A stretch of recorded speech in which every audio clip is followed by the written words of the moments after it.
Hi guys, I'm Laura Vitale, and on this episode of Laura in the Kitchen, I'm going to share with you my dessert pizza. Now, in a recent pizza video, I made a barbecue chicken pizza here recently that if you haven't seen, make sure you check out. I asked you in that video what pizza you wanted to see next, and I got an overwhelming amount of people ask for dessert pizza. So today, we're basically going to be making a giant sugar cookie that we're going to just spread on top, spread some cream cheese, like frosting kind of thing on top, and then top it with beautiful fresh fruit. And it is beautiful to look at, it's delicious to eat, and it's really fun to make. So get the kids involved, let them pick their own fruit that they want to put on it. It's just a really fun activity to do as a family, or if you're like me, a real cookie or a food cooking nerd, that you enjoy doing these things by yourself as well. The ingredients I need for the basic, for the giant sugar cookie is all-purpose flour, baking soda, baking powder, salt, granulated sugar, some unsalted butter that's been softened to room temperature, an egg, and some vanilla paste. That's it. At this point, you want to make sure your oven is preheated to 375, and what I have here is a 12-inch pizza pan, or this is a non-stick pizza pan. It's really nice and thin. I have that sprayed with some non-stick spray, and it's ready to go. I've got my big mixer on, fitted with my paddle attachment, and we are going to get going on creaming together the butter and sugar. Just going to get my butter out of there. It's nice and soft at room temperature. Get my sugar in there. Don't worry if my sugar looks a little bit lumpy. I just opened up a new package and I didn't want to sift it. I'm going to cream those two together really well, and then we'll go on adding the next ingredient. Just going to add my egg and vanilla paste. You can also use vanilla extract, of course. I just have a teeny bit of vanilla paste left. I did get a new bottle though, and I want to use this up so I can get rid of the container. Just make sure you scrape this out. You can see my vanilla paste went all over the place, but that's okay. It all ended up at the right spot. Just like to scrape the sides a bit, just because it gets stuck in the sides of the bowl, and I want to get it all mixed in there well. All right, just gonna quickly mix together my dry ingredients. And I'm going to add these in and just mix everything together until it's combined. Just getting all my cookie dough out of the bowl. And now I have a little bowl of flour here because I want to flour my hands, otherwise they're going to stick really bad. So you just keep flouring your hands, and then you press the dough into your prepared pizza pan. But make sure that you keep flouring your hands, because otherwise they're going to stick really, really bad.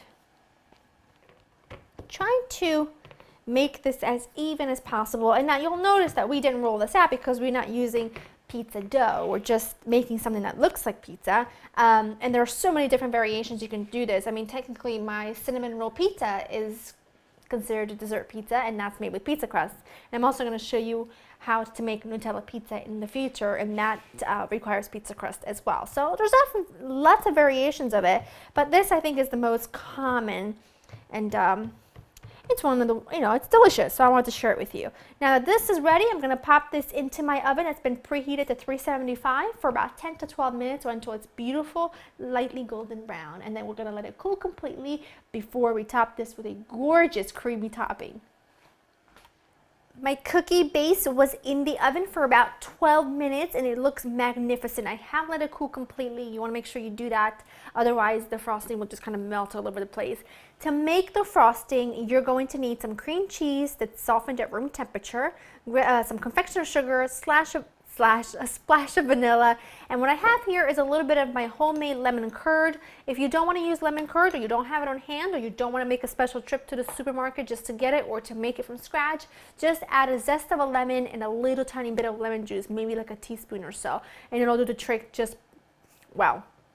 Here, I've got my fruit that I'm going to top this off with. I've got some kiwi, I've got some star fruit, and I've got blackberries, raspberries, blueberries, and strawberries.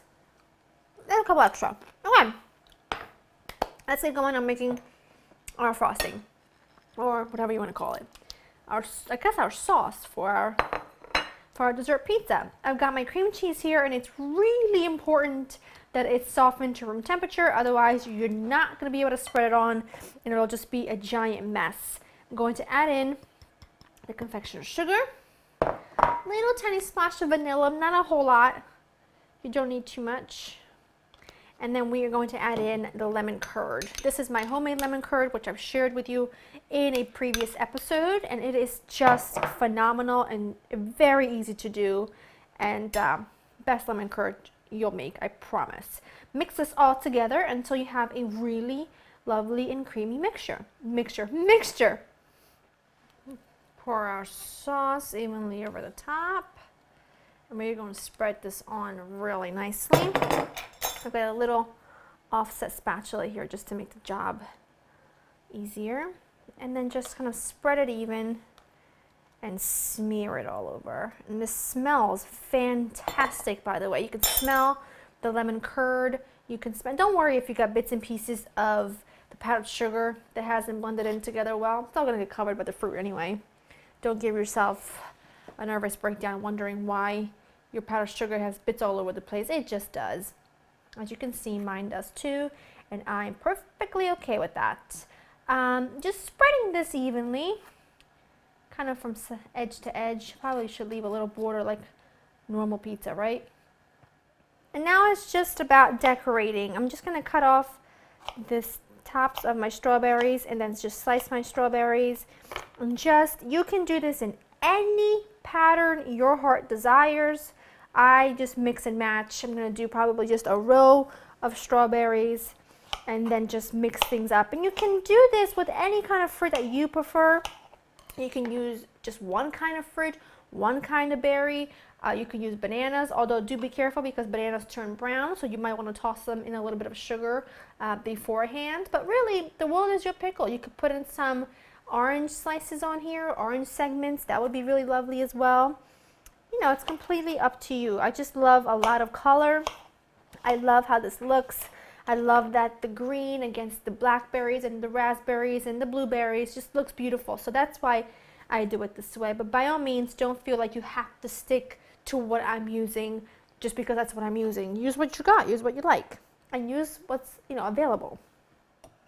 I think that's how I'm going to keep mine for now. But I do want to sneak in one little piece of kiwi right there because I feel like that just, I don't know, I feel like that looks better. What do you guys think? How are my decorating skills? Do you approve? Now you know that it took quite some like meditating in my head in order to do this patiently and make this look really, really pretty, because normally I just probably throw everything on there and make it look beautiful because the fruit is beautiful. But I took some time and I'm really proud of how it looks. So now I need to cut myself a slice for the hard work, I'm gonna cut, I really hate to mess up this fruit, but a girl's gotta do what a girl's gotta do. Whoa, whoa, whoa, whoa, whoa. Look at that. Look at the crust. Holds together really beautifully. A lovely layer of our sauce. Not too thick. Beautiful fresh fruit. I'd say that's a pretty beautiful dessert pizza, wouldn't you say? I really love that. Okay. I'm gonna get to this very first bite right here. I was gonna do this because I'm so used to burning the roof of my mouth.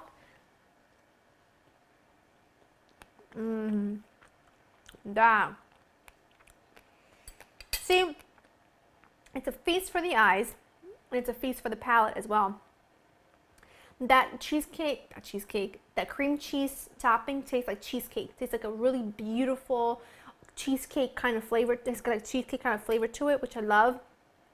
The sugar cookie isn't too sweet, and it's balanced really, really well. Both of those, the cream and the cookie, is balanced really, really well from the fresh fruit, which is why I don't put a glaze or anything on top of my fruit tart, or my fruit dessert pizza on top of my fruit, because in that way you're getting sweet, sweet, sweet. I want sweet, sweet, and fresh, slightly tartness from fruit.